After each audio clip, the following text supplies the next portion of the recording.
내 심장 박동이 정상인지 궁금하다면 심전도 검사. 심전도 검사란 심장 박동을 일으키는 전기적 신호를 측정하여 그래프로 기록하는 검사입니다.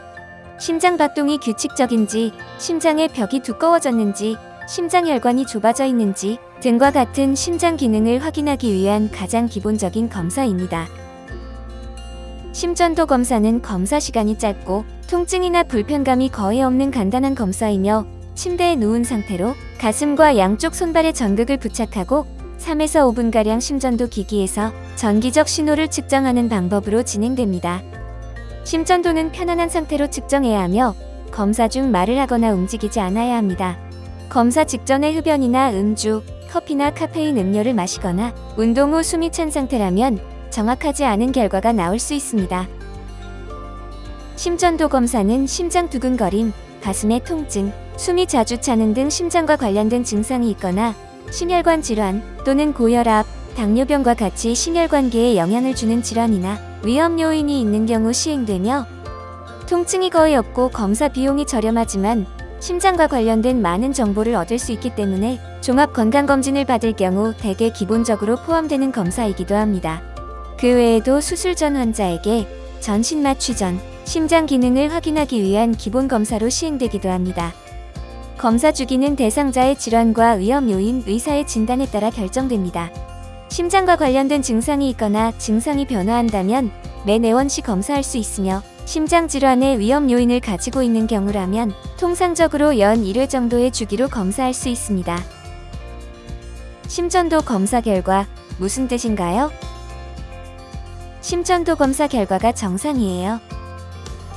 심전도 검사 결과 심박동수가 분당 60에서 100회이고 리듬이 규칙적이며 심전도 파형의 크기나 모양이 정상일 경우 정상 심전도라고 합니다. 이는 심장의 박동과 기능이 정상임을 의미하지만 심전도 검사는 병원에서 짧은 시간 동안 측정하는 검사이기 때문에 특히 간헐적으로 드문드문 증상이 발생하는 심장질환이 있는 경우에는 한두 번의 심전도 검사로는 이상 여부를 포착하지 못하는 경우도 있습니다. 심전도 검사가 정상이더라도 전문의의 판단에 따라 운동을 하면서 심전도를 측정하는 운동부와 심전도 검사, 24시간 심전도 검사 등을 추가로 시행할 수 있습니다. 심장 박동이 너무 느리거나 빨라요. 서맥과 빈맥. 심장 박동수가 분당 60회보다 느리거나 100회보다 빠른 경우 각각 서맥, 빈맥이라고 합니다.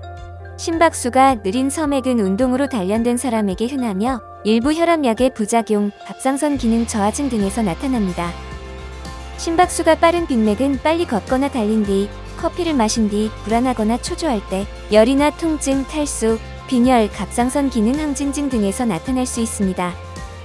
서맥이나 빈맥은 보통은 다른 증상이 없으며 특별한 치료를 필요로 하지 않는 경우가 대부분이지만 어지럼증 등의 증상이 동반된다면 의사와 상의가 필요합니다. 심장의 전기 신호가 중간에 끊겼어요. 방실 차단, 우각 차단, 좌각 차단. 정상적인 심장의 전기적 신호는 우심방 안의 동방결절이라는 부위에서 시작되어 방실결절을 거쳐 심장의 왼쪽과 오른쪽으로 각각 전달됩니다. 이러한 전기적 신호가 심장의 특정 위치에서 중간에 끊기거나 느려지는 경우 부위에 따라 방실 차단, 우각 차단, 좌각 차단이라고 하며 그 심각한 정도에 따라 1도, 2도, 3도로 구분합니다. 심장의 구조적인 이상이나 판막 질환, 관상동맥 질환 등에 의해 나타날 수 있으며 위치, 차단 정도, 동반 증상이나 질환에 따라 심장 초음파 등 추가 검사 또는 심박 조율기를 몸 안에 넣는 시술 등이 필요할 수 있습니다. 심장의 리듬이 불규칙해요. 부정맥. 심장이 규칙적으로 잘 뛰지 못하고 중간에 심방이나 심실이 엇박자로 뛰거나 맥박 자체가 불규칙한 경우도 있습니다. 부정맥은 그 자체로도 주의가 필요한 질환이지만 특히 심방세동 등의 부정맥이 오랫동안 지속되면 심장 안에서 혈류의 흐름이 원활하지 않아 피떡이 생기면서 관상동맥 질환이나 뇌졸중을 일으킬 수도 있습니다. 부정맥이 있는 경우 기능 및 구조의 이상 여부를 판단하기 위해 심장 초음파 등 추가 검사를 시행할 수 있고 원인 질환이나 합병증을 발견하기 위해 관상동맥 질환 검사나 갑상선 기능 검사 등을 진행하기도 합니다.